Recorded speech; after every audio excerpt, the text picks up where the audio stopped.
Good morning, folks, and welcome to another episode with my man, Bob Iaccino. Today, we're going to talk about how to identify and trade trend lines. Now, we may talk about a little bit of kiss the trend line goodbye. Bobby's got, everyone has, Bobby, a different way of kind of doing things and identifying things. I know there's something that you do differently than other people may, so I'm kind of interested in seeing that. But before we get kind of into that, just give me a quick little 1-minute download on where you see the markets at the moment, and then we can move on to the actual educational piece of things.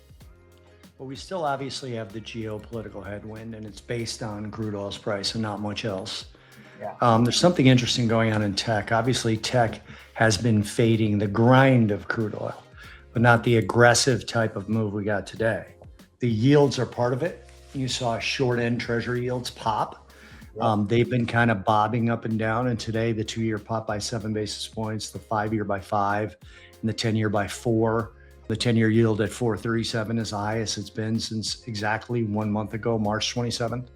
Yep. Those are headwinds for tech.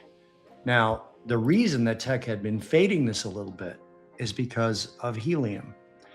Okay, helium is actually being held up because of the conflict. And helium means that the current inventory of product that chip makers have is going to sell at a higher price.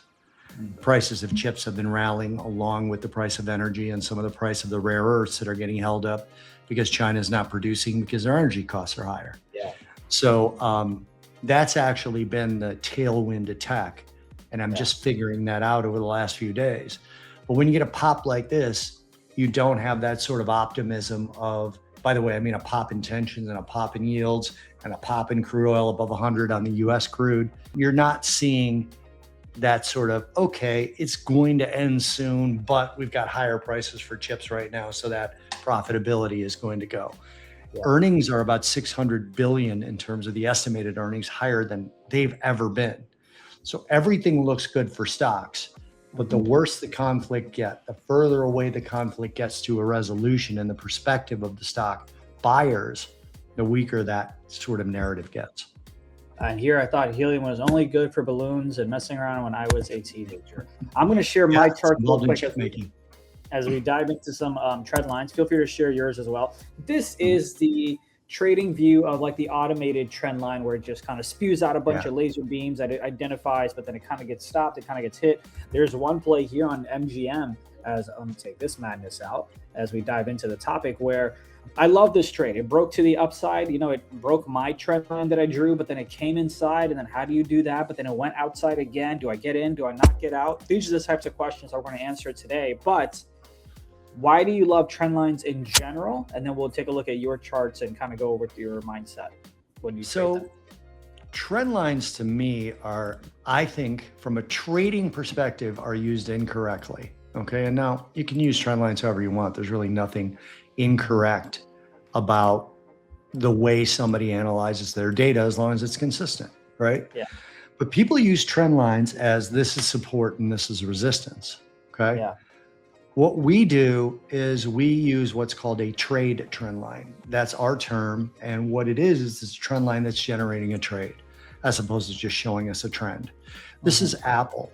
The reason I don't have any trend lines drawn on here currently is because the design of trend lines generally means to show you a trend.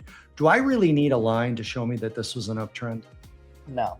Right? Do I need a line to show me that this was a little downtrend? Do I need a line to show me that this is an uptrend? People look at it and they go, well, I want it for support and resistance. The way that trend lines are taught traditionally, if you look at Murphy's technical analysis book that's been around since the late 60s, right, is 3 points define a trend line. So in other words, you would look at maybe point 1, 2, and 3 and say, okay, there's a downtrend here, right? Yeah. But again, I say that this overall move is obvious. Like you can kind of look at this as a general area of where the next resistance point would be. Yeah. What we do instead is I use 2 points for a trend line. And I call them the defining point. The initiating point and the defining point. In other words, I initiate the trend line here and the trend line is defined by this point, okay? That's it. I don't need another trend line. What am I looking for? Well, I'm looking for a break of that trend to continue in the other direction, all right? So what I would be saying is, okay, once this trend line is broke, which is here, the next target, the very simple explanation of this trend line, the next target is the defining point, which is right there. That's going to be my next target for this broken trend line. You mentioned, I don't know if we were live when you mentioned it, but you mentioned I kissed the trend line goodbye. That's what's happening right now. Okay. The trend line has been broken here with a close above it. We came back below it. So the next thing I would do is redraw this trend line here. Why would I redraw it here? Because we had a break and a collapse, and the next day did not touch the trend line. So this is my new trend line trying to generate a trade. I don't do a trade just because a trend line is broken. Okay. I'll look for a continuation of it. We didn't get that here. Okay. Here's another one. We got a break of the trend line, but we got to close below. That's not a trade for me, right? The next day did not touch the trend line. So that means I have a new defining point of the trend line, and it's up here. Okay. So let me quickly interrupt and just kind of make a point there. For you, if a trend line is broken, but it doesn't close and continue and it comes back inside, if the next couple of days, the candle does not touch that trend line again, you will redraw it. If it does touch it, then you know above it is bullish, below it is bearish. Not saying you'd enter a trade. However, your mindset is thinking that way. Do I have all of that correct? You have all of that correct. So as a trend line gets flatter, okay, the trend itself, meaning this downtrend here, is getting weaker. Okay. So here, before we had all this price action, I had one of my trend lines. I didn't have it in here, but it was here. Okay. This was a very strong downtrend. All right. Now I got to close above here. I got to pull back and a continuation. That's a long for me. Okay. What's the target for me? The defining point of the original trend line, which is here. And there it's touched. Okay. So long here, defining point, profit taken. Now, what happens after that? This doesn't always happen, but it rolls over. So now I redraw this trend line. Okay. I have not had a trade since, because here's a close above, here's a move below, and then I've got a new trend line as soon as you move back below it, right? And people ask me all the time, why don't you have a new trend line here, right? Well, because this trend line continued to move. So if I draw a new trend line here, well, the next day I already broke above it. So this trend line continues to be the existing trend line. We can do it to the downside as well. I can find one on the downside pretty quickly. But now the current Apple trend line, in my view, I should have just left that where it was. The current Apple trend line, in my view, is right here. Right. Okay. Okay, so above it. Yeah. Right. Now, if I get a break above this trend line, my target is now the defining point, which would be right here. Okay. Now, let's say I get a break above the trend line and a break of the defining point. Where does my target become? It becomes the close or open of the initiating point, not the actual point, because these are hard to reach. They're often new all-time highs, right? So you go to the bodies of the candle that form the initiating point, not the actual initiating point. And so these trend lines give you natural targets and natural entry points, and you only need 2 points to draw them. Now, the problem to me with the 3-point trend line is, what do you do with it? So here would be a theoretical 3-point trend line. Okay, right here, you got 1, 2, and 3. Most people say, okay, this is resistance now. Did this really provide a good trade? And what's the target of that trade, right? Well, I'm going to sell against this trend line. Okay, fine. It closed above it. Are you still in it? I don't know. It's sold off there. Okay, let's say you stayed in it. That's pretty cool. Now, where's your target? I don't know. You have to basically look for vanilla support or resistance from a previous move to find a target. Whereas I, as always, in everything that I do, I want a concrete target, right? And this particular way of drawing trend lines gives me a concrete target. And we could pick any stock. Like, you can list off a stock, and I could probably find a trend line in there that's been either broken or redrawn, right? Now, people always say, do you go to the all-time low or the all-time high? I've done that in the past. So if we use this for an example, I can take this Apple chart and I can just pull it back and look for a low that did not have a rotation, and it'd probably be right here, okay? And I would draw a trend line there, say go from here to here, Okay, that was then broken. Here to here, that was then broken. Here to here, that was then broken. This is the current trend line that's in play to the downside. Well, what about all these? Well, I would continue to draw trend lines until this one was not cut through by another trend line. You could go all the way back to essentially inception of Apple and have all these trend lines drawn, but you're only looking at the two that are current for the trading right now. Is it an up move or is it a down move? Are we breaking out? This lower trend line looks good for a short because it also lines up with the 200-day to a certain degree, right? So if we get a close below that trend line, we're also getting a close below the 200-day moving average, right? That's factual. That's not, yes, we are likely going to do that. If we get a close below here, we are getting a close below the 200-day. Even if we continue to move higher, the 200 is going to continue to move up, right? So that's never going to change.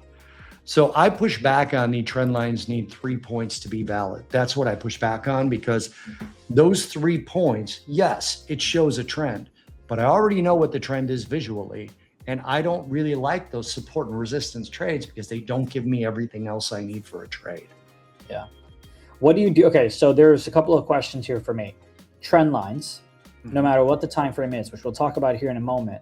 If I see two connections, if I see two dots, 2 points, I kind of want to short on the third one for a scalp. I'm sure that's probably a reason that I don't have as much money as you do. What is wrong with that? You know what I mean? In terms of like, hey, if it had a reaction the second time, a third time, it's somewhat likely. I'm not saying it's going to go all the way down, but just in terms of scalps, like what's wrong with these type of strategies that you see traders often make mistakes?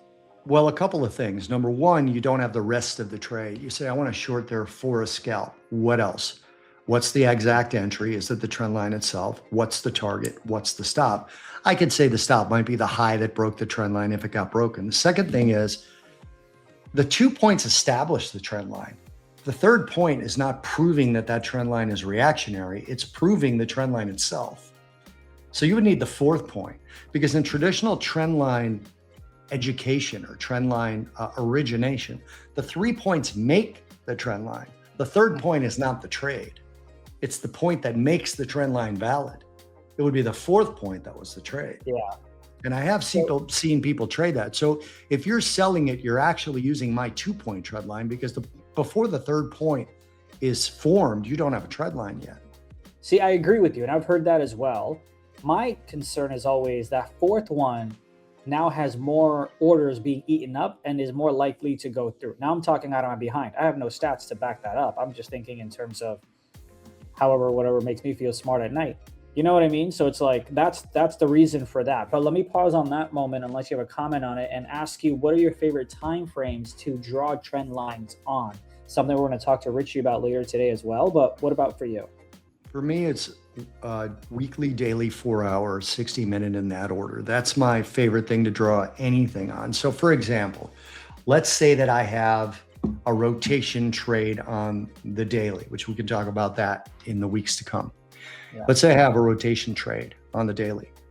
It's not really doing what I want it to do. I feel strongly about this trade. I might go down to a 1 hour chart and look for a trend line breakout that matches up with what I'm looking for on the daily, and get in a couple hours before the daily close, right? So I'll fine tune entries on a lower time frame to get into a trade on a higher time frame that I'm pretty confident is going to break. Yeah. So, and I do this on all patterns, right? It just means that if we get to the daily close and it hasn't made my trigger, I need to exit that. But usually when a 1 hour, I shouldn't say usually, I don't like to use that word. Oftentimes when a 1 hour trend line triggers or a 1 hour rotation zone triggers in the direction of where my daily trade needs to go, I can fine tune an entry there when the daily may be running away from me. You have, I was actually looking at charts earlier to see if there were any patterns. I see a couple of double bottoms, which have become a favorite of mine to trade. And those of you that missed last week's session, that's what we talked about with Bob. But are there any current trades that you are looking at that have trend lines that you're a fan of? If not, chat, by the way, I see Ben. Good morning to you, buddy. You're welcome to post a couple of tickers, and let's see if there are any trend lines that we're able to kind of identify strictly for education and drawing purposes and not to tell you what to do. But are there any tickers that you have, Bob, yourself that you want to take a look at? Ben is an old viewer from when the show was live before. I do remember him and his bag holding. Mm-hmm. So he finally got rid of that thing. Oh, did he? Oh, nice. Okay, good for you, Ben. I think before the show went off live, and now that we're back live, I think he had gotten rid of that before, but he can correct me if I'm wrong. He just didn't have your advice on what to do with it. That's what it was. Oh, no, I was telling him, but he just wasn't listening. So we're long FDS right now, okay? I had a close below the trend line here, and a slight continuation. Now, I already have a stop on this trade. Oh, wait. But if you can see by this one. Sorry, give me 1 second. Stop. What's that? Sorry, legal's going to kill me. I forgot to say this because you said something. Okay, no problem. Yeah, disclaimer. There we go. Educational purposes only. Sorry we did this 16 minutes in, legal. I strictly and profusely apologize. I probably didn't say those 2 words properly, but there we go. Okay. Yeah, we should always start with that. And you guys should always understand we're disclaiming. Okay, that should be a thing. So in this FTS, we're already long this off of this double bottom. This is a weekly double bottom. I'm just showing it to you on the daily chart. So we got the close here, and we got in that trade. And then we got an immediate pullback. We got another close here. This is starting to get long in the tooth in terms of a double bottom, but it's a weekly one, so we give it more time. But I've already got a stop on this one, but here's something I don't like. I got a close below here, and I got a continued move below here on the short side. Okay. Now, unless we get back up through this, this is acting as if it's going to be a kiss the trend line goodbye. So what does a kiss the trend line goodbye mean? I don't remember how to draw in StreamYard, so I'm just going to do it with my cursor. It means it comes up here, touches the trend line, and then rotates back down and extends. Okay. Now, to our newsletter subscribers, we've already moved this higher. Okay, I think it's basically to right here, but we haven't gotten to above our entry point yet. So it's already going to be a reduced risk trade, but I don't love that it's broken this trend line and continued lower and has not gotten back above it yet. So when that happens, right, what do you do? Because you have one signal or one, trading strategy that says, go long, stay long, your stop hasn't been hit. Then you may have another that says, hey, if this was a brand new trade, would you be short at the moment? I'm not saying that's where you're facing, but when you are facing these conflicting points and arguments, what do you do? Well, so here's the funny part. They're not actually conflicting.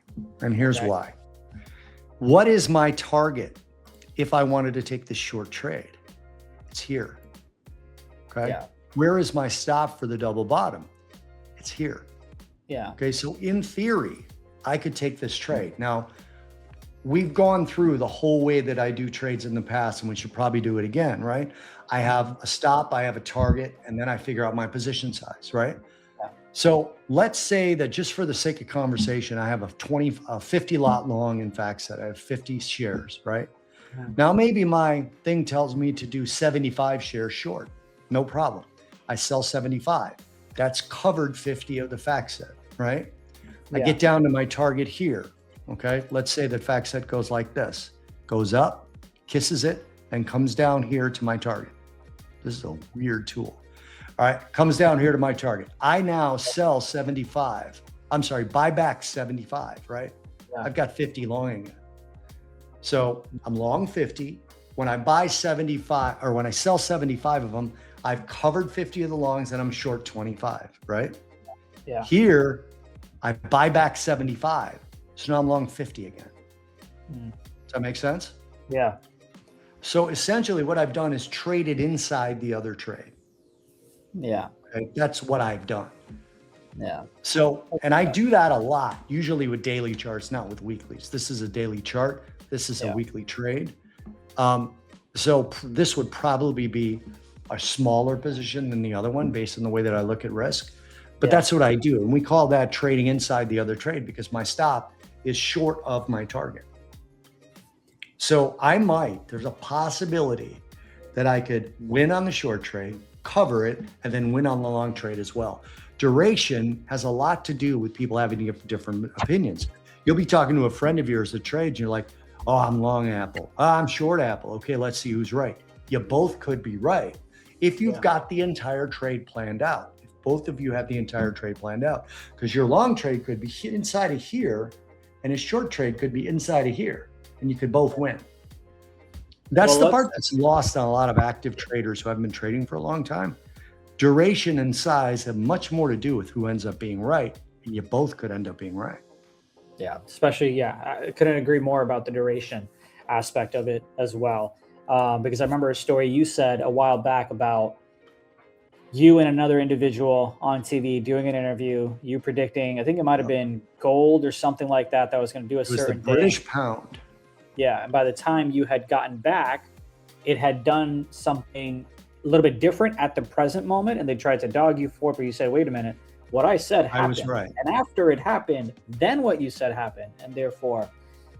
we can like use this chart right here as an example. Pretend this is the British pound, okay? We're on the conversation here. Yeah. I said the pound is going to go down here. He said it's going to go up here, okay? Yeah.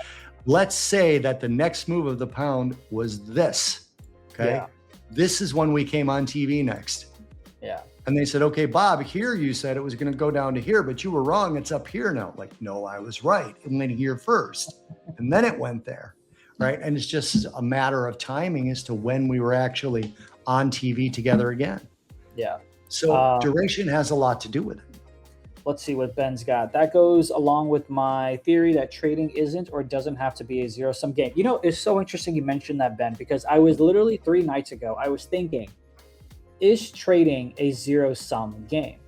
I'll be honest, it was midnight and I had just had a hot and spicy from McDonald's, so I wasn't exactly the best mindset or stomach sense. And in case you think I'm kidding, I may or may not still have the wrapper. Don't judge me for it. But I don't know if trading is a zero-sum game, but what I will say is what I continue to try to remind myself, Ben, and anyone else that's watching, is I don't need the whole doggone move.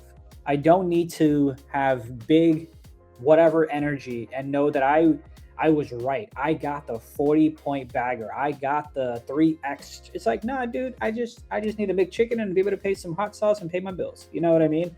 And I think that's something that it's been a minute since I've traded again. Trade, took a break, got another job, and now I'm back in it. But that's something that I think is continuously something I need to remind myself of. It's just this is the happiest day since the first day I met you that you hear you say that. I'm not even kidding.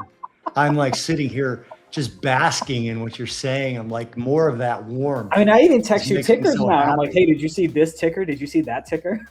It's just amazing because like I sit here all the time and you're midnight hot and spicy notwithstanding, that's an incredible piece of growth because, it's like what Ben says, it doesn't have to be a zero-sum game until the game ends.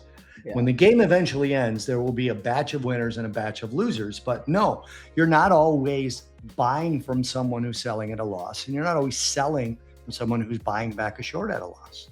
It's just not always the case. It's a rolling game, and that's why it doesn't have to be zero-sum in the context of our trading lives. And something else that I did the other day is I literally traded 1% of my size because I wanted to trade something. When I was going to the gym, I didn't want to take my normal size or whatever. So I literally just traded 2 to 3% of my size just so I could feel like I was right. And that could be like, yeah, I was right. I literally just made $30. I'm happy. Or if I lost, I'm like, yeah, $30. We're good. Thankfully, $30. We're good. A lot of different situations for a lot of different people. But okay, we still have 6 minutes with you. Again. What's that?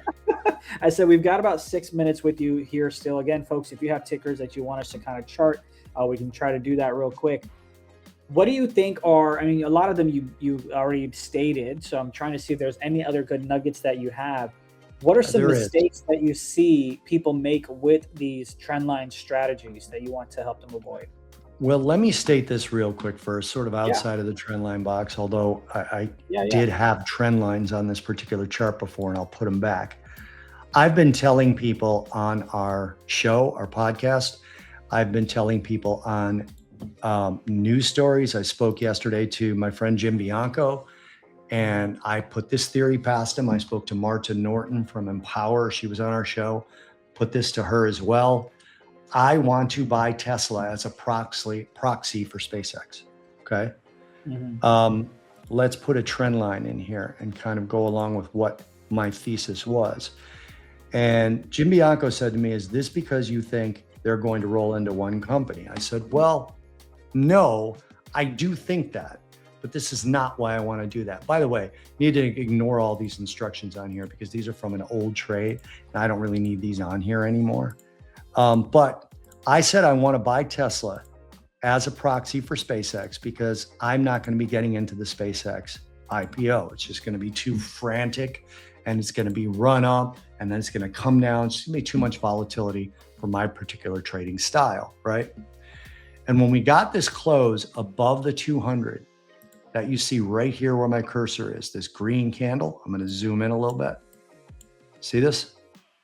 When we got this close above the 200, it was also a close above this trend line here, right? But the 200 was in the way. Now you even see that this defining point, Tesla attempted to get to that defining point, didn't quite make it. The 200-day moving average is way too powerful. It trumps a lot of things, right? Yeah. I saw this close above the 200 here and I said, man, I want to get in this. This to me is going to be the trade for me over the next year or so. If somebody brought me on TV and said, what do you want to do for the rest of the year? I'd say I want to buy Tesla because I think it's going to go up in sympathy with SpaceX, right? I really do. I didn't do it because my method says when you get a breakout, you need to follow through and predictably a test, okay? I got the follow through the next morning and then the test failed and did this. And then earnings came and it fell even lower, right? This is an example, and then I need to redraw this trend line, right? This is an example of me being in this particular profession for 34 years, and I still want to do something I'm not supposed to do. I didn't do it. I held back, and I got rewarded again for following my process. There's been plenty of times where it's like, I should have done it. 34 years, and I still go, I should have just done it. And then I have to remind myself that I have to do the right thing to avoid situations like this.